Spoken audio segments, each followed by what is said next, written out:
In this tutorial we will learn how to add a multiple hotspot activity using the H5P tool.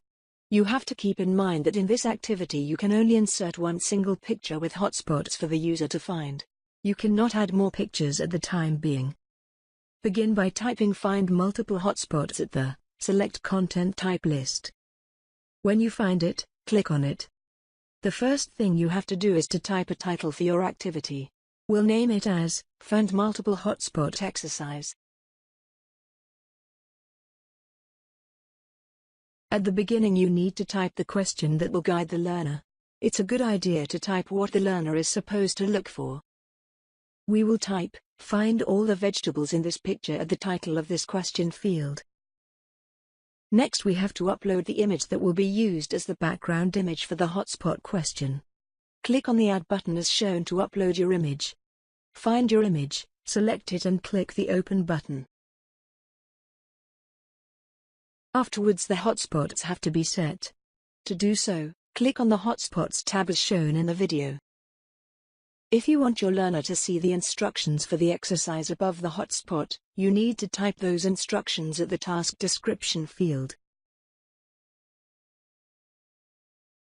The hotspot name is important since there is the place where you have to type what the user is looking for in this particular exercise. In this example, our users are supposed to look for vegetables, so in the hotspot name field, we'll write the word vegetables.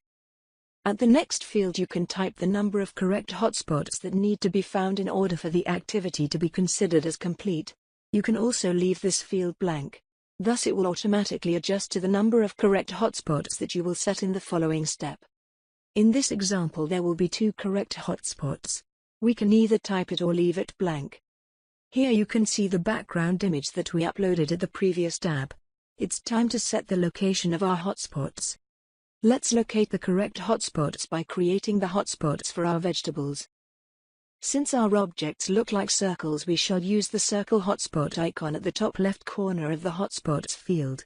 There is also a square hotspot icon that can be used if needed. For a hotspot to be considered as correct, you have to click on the correct box at the pop-up window that appears. It is also a good idea to provide a feedback for the learner. The feedback in this type of activity follows this format. First comes the text that is entered in this field. Then comes the number of hotspots that the user has found, followed by the total number of the correct hotspots. In the end, the hotspot name entered at the field, hotspot name above, is displayed. In this example the learner will receive the following feedback. Great job! You have found one of 2 vegetables. Next you have to adjust the hotspots area by dragging the hotspot and placing it at the desired location. Keep in mind that you can edit the hotspot later by clicking on the Edit button that appears above the hotspot. Let's set our second correct hotspot by repeating the previous process. It's wise to set the correct hotspots first so you won't forget them later on. Now it is time to create the hotspots for the incorrect items.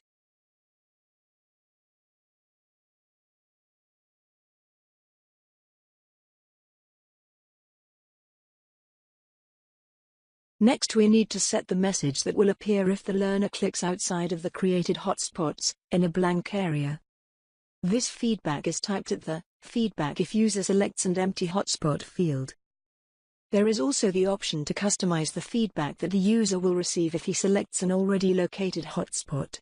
This feedback can be set at the field below. Now that everything is complete, we need to set the passing grade as usual. To do so, click on Grade. For this particular exercise we want our learner to find all the hotspots, so we will set the passing grade to 10. Finally we have to modify the activity completion criteria. Set the completion tracking to show activity is complete when conditions are met. Then enable the student must receive a grade to complete this activity. Congratulations! Your exercise is complete. Click on Save and Display to view it.